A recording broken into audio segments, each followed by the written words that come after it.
Hello, I am Mr. Burrell. I will be your rugby coach this year. Rugby is a very convoluted, very complex sport with a lot of rules, so it is a prerequisite for anyone trying for the team to watch this video so you have a very basic, very rudimentary understanding of the sport before you hit the field. This way everyone will be prepared, and safety-wise it will be a much easier flow. So rugby game is traditionally called a rugby match. It is two 40-minute halves, so 80 minutes in total, plus injury time. Rugby is a very physical, very sometimes violent game. Injuries do happen, so we have to be mentally and physically prepared before we step on the field. It's up to the referee's discretion how much injury time is needed, but getting the injured players off and on the field can cause some extra minutes to be played at the end of the game. So you always have to be aware that even though 80 minutes is up, there's still some time left possibly. So this is a rugby pitch, as it's called. The field is called the pitch, the playing area. So it's 100 meters. This is the 50-meter line. This is half. This is where, at the beginning of the game, there will be a coin toss. The team who wins the coin toss will be able to decide if they want to kick off or receive. So let's say this team decides to kick off. The kickoff will start here. They kick the ball with a drop kick, so the ball has to hit the ground first. Then it is kicked at least 10 meters, so it has to go past this line to the receiving team over here. This team can then move forward and make their tackle. You cannot hit a player in the air though, so when they're up in the air catching the ball, you have to wait till he hits the ground and then you can hit him. These are the line-out lines. They are 10-meter lines.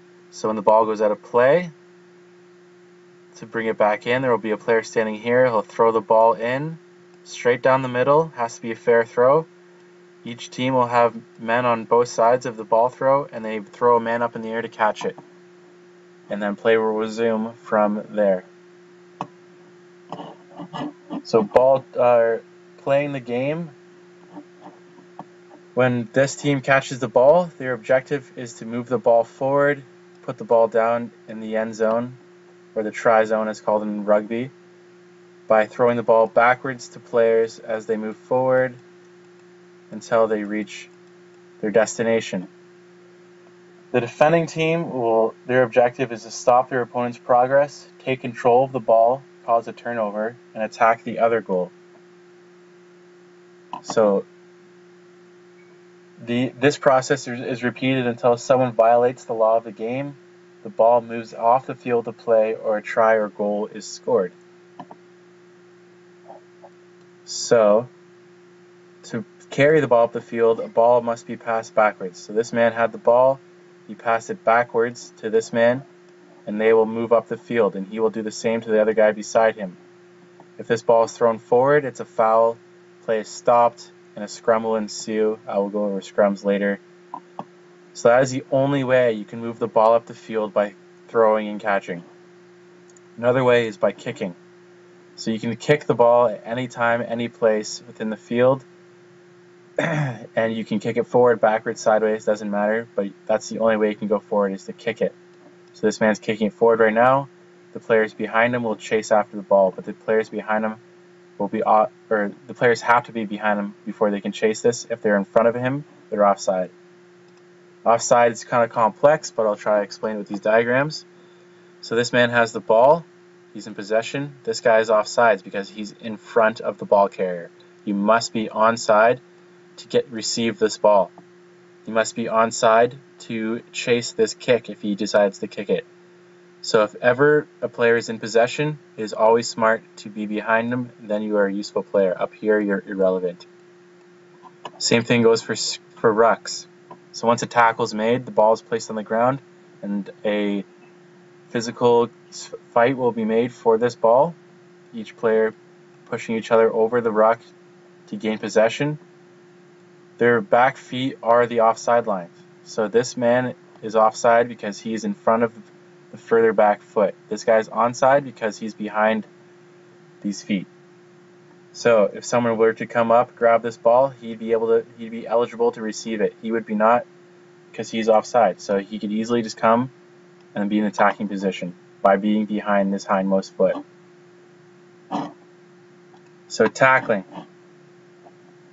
Tackling must be done by wrapping the legs with the arms. It's not allowed just to body check. You can't just throw your shoulder at someone, throw your head into someone. It's very dangerous and not allowed.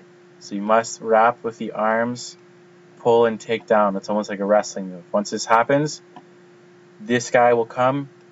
He can pick up this ball because he has to let go. Once you're tackled, you must let go of the ball.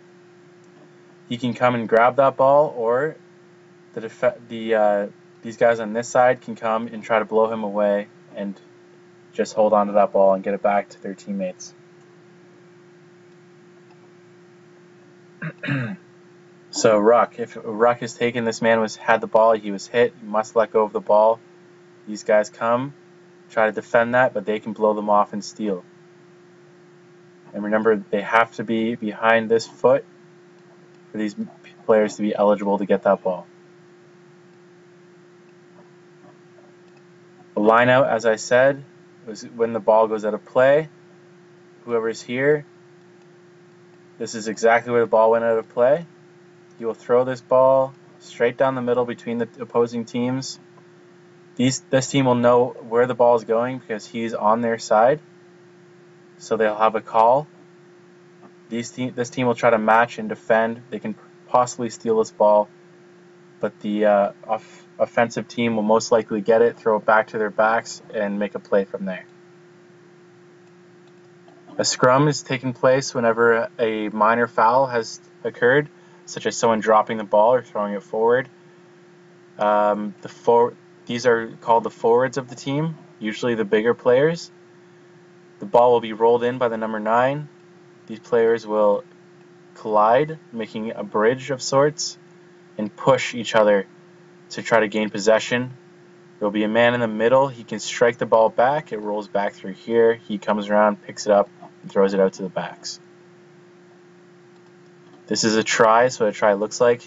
This player is scoring a try because he's placing the ball on the ground with both hands on it. Downward pressure must be committed, and it must be touchdown in the end zone, in the try zone. That's worth 6 points, and then a conversion is kicked afterwards. So if he scored right here, when he pushed the ball down, the kicker must kick from wherever the ball was placed in the try zone as far or as close to this try zone as he wants. So he must kick parallel to where the ball was placed, but any depth he wants, kicks it for 1 point. Score can also be done anytime in the game if a player wishes to try to kick it. You have to drop the ball. It's called a drop kick. You drop it, and as it bounces back up, you boot it, and if it goes through, it's worth 3 points. So those are the 2 different ways you can score. And that's it. That's our very, very basic, just a rudimentary discussion of the sport of rugby. Positions will be given out based on aptitude and knowledge of the game.